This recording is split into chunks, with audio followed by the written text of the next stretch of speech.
नमस्कार दोस्तों, आज हम बात करेंगे गुरु ग्रह के बारे में। क्या होता है गुरु ग्रह और क्या होती है इसकी महादशा। आज बताएंगी हमारी एस्ट्रोलॉजर अंजू जी कि क्या होता है गुरु ग्रह और क्या होती है इसकी महादशा।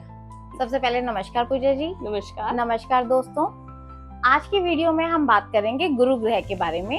गुरु ग्रह क्या है, गुरु ग्रह की महादशा क्या होती है और गुरु ग्रह के हमारी लाइफ पे क्या इफेक्ट्स पड़ते हैं। गुरु का नाम आते ही सबसे पहला थॉट जो हमारे माइंड में आता है या सबसे पहली चीज जो हमारे माइंड में आती है वो होती है ज्ञान। सबसे पहले हम जानेंगे हम गुरु होते क्या है। गुरु का मतलब होता है हमारे टीचर्स, बिल्कुल ज्ञान देने वाले। यस, वो लोग जो हमें ज्ञान देते हैं। तो गुरु ग्रह बेसिकली हमें ज्ञान देता है। कुंडली में हमारे टोटल 9 ग्रह होते हैं। 9 ग्रह में से सबसे मेन ग्रह जो बोले जाते हैं वो है गुरु ग्रह।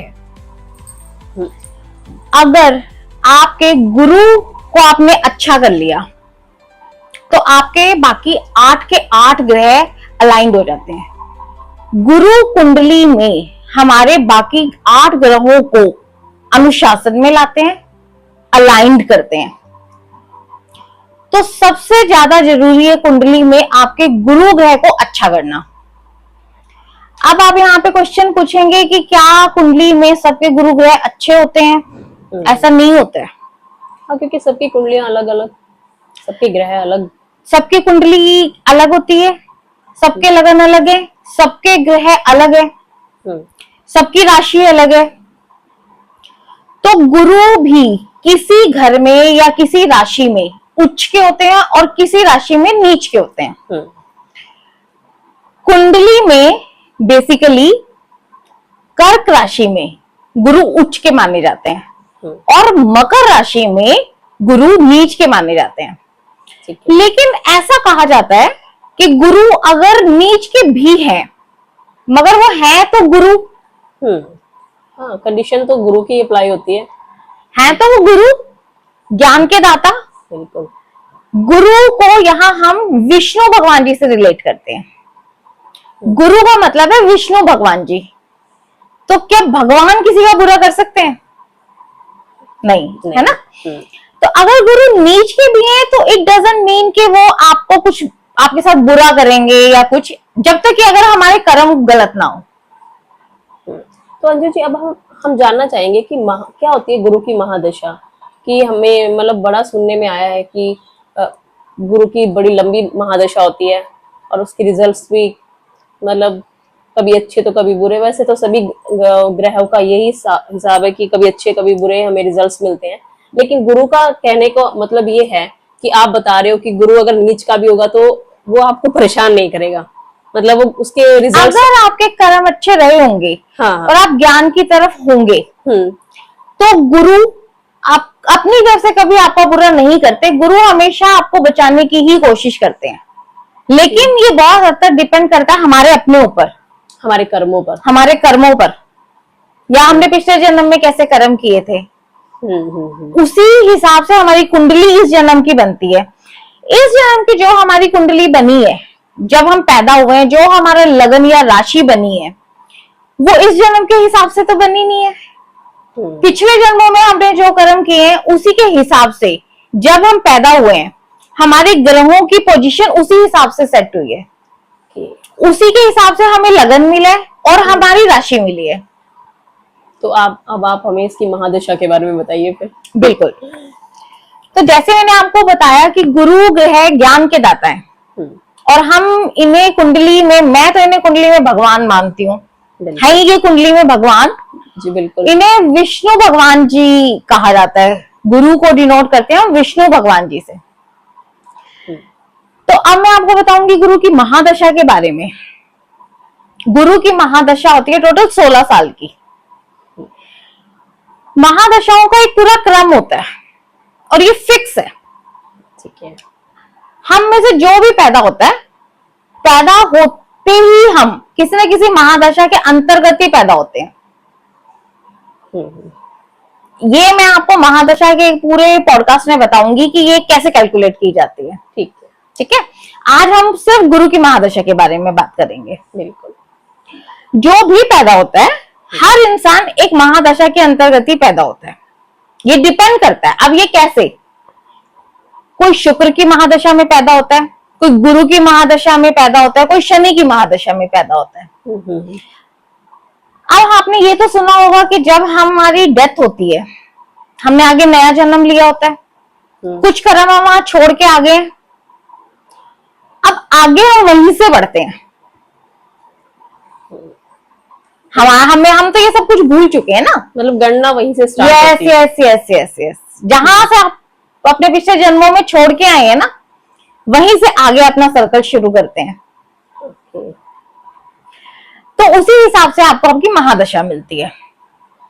अच्छा, तो हमें मतलब मैंने सुना है कि गुरु ग्रह जब होता है, इसके पहले 8 साल हमें बहुत मतलब परेशान करने वाला टाइम होता है, लेकिन बाद के 8 साल कहते हैं रिजल्ट्स उसी पर डिपेंड करते हैं, मतलब कि अच्छे होंगे कि खराब होंगे, वो मतलब आप मुझे समझाइए। ठीक है, वो क्या होता है, देखिए कोई भी ग्रह जिसकी भी महादशा आती है, उसका पहला पीरियड अच्छा रहेगा, बीच का पीरियड अच्छा रहेगा या आखिरी पीरियड अच्छा रहेगा, डिपेंड करता है कि गुरु जब गुरु की महादशा शुरू होगी तो उसका जो फर्स्ट फेज आएगा गुरु महादशा में अंतरदशा, वो गुरु की ही आएगी। ठीक है। गुरु की महादशा से पहले आती है राहु की महादशा। थोड़ा सा इसके लिए राहु को भी जान लें।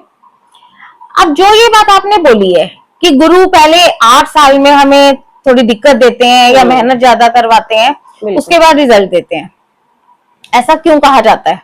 तो जानिए, इससे पहली वाली महादशा कौन सी थी? राहु की। राहु कौन है? एक राक्षस। और राहु की महादशा गुरु की महादशा से भी ज्यादा लंबे टाइम की होती है, 18 साल की। अब इसे आप ऐसे मान सकते हैं, 18 साल तक आप एक राक्षस के काबू में थे। आपके माइंड पे, आपके बिहेवियर पे, आपकी बॉडी पे एक राक्षस का पूरा प्रभाव था। बिल्कुल। राहु की महादशा के बाद आती है गुरु की महादशा। अब जब आपने 18 साल भ्रम में निकाले हैं, इल्यूजन्स में निकाले हैं, राहु लालच है। हाँ, बिल्कुल। ठीक है, टेम्पटेशन है। और ऐसी टेम्पटेशन है जिसका कभी पेट नहीं भरता, क्योंकि राहु क्या है? सिर्फ तो अब ऐसी महादशा के खत्म होते ही जब गुरु की महादशा शुरू होती है, गुरु क्या बोलता है? सारा लालच छोड़ दो। वो सबसे पहले हमें सुधारने पर काम करता है, इसीलिए हमें लगता है कि वो कष्टमयी टाइम है। yes. कि बड़ा परेशानी वाला टाइम। बिल्कुल ठीक कहा पूजा जी। जब राहु के आप प्रभाव से बाहर निकले, आप आए गुरु के पास। गुरु के अब पूरे 16 साल तक आपके ऊपर गुरु का प्रभाव है। गुरु बोलते हैं लालच छोड़ो, भौतिक चीजों का लालच छोड़ो, पैसों का लालच छोड़ो। गुरु क्या कहते हैं? ज्ञान सीखो, अच्छे कर्म करो, ज्ञान सीखो, मेडिटेशन करो, स्पिरिचुअलिटी की तरफ जाओ। गुरु के पास देने को भगवान हमें क्या देते हैं? ब्लेसिंग्स। बिल्कुल। तो गुरु हमें क्या कहते हैं? सही रास्ते पे चलो, वो हमारा मार्गदर्शन करते हैं और हमारे लालच को खत्म करने की कोशिश करते हैं। अभी तक हम लालच में फंसे हुए थे, इसीलिए हमें वो बहुत मुश्किल लगता है। हाँ, इसीलिए हम कहते हैं कि वो समय बड़ा परेशान करने वाला हो जाता है हमारे लिए। अचानक से आपका पूरा परिवर्तन हो रहा है। अभी तक आप लालच में फंसे हुए थे, अब आपने भक्ति के मार्ग पे जाना है। और आप सब जानते हैं कि भक्ति हमें कहती है सारा लालच छोड़ दो, सारी भौतिक चीजों को छोड़ दो। तो अब आपने अंदर से अपना सुधार करना है। और किसी भी तरह का कोई भी सुधार या परिवर्तन जब भी होता है, एक बार तकलीफ तो आती है। इसीलिए कहा जाता है कि गुरु शुरू में आपको तकलीफ देते हैं, अब आपको ध्यान लगाना है और बाद में रिजल्ट्स उसके फिर इतने ही अच्छे मिलते हैं हमें। आपका ध्यान कब लगेगा? जब आप सब चीजों से अपने आप को हटा लोगे, तब जाके आपका ध्यान लगेगा, आप भक्ति के मार्ग पे जाओगे।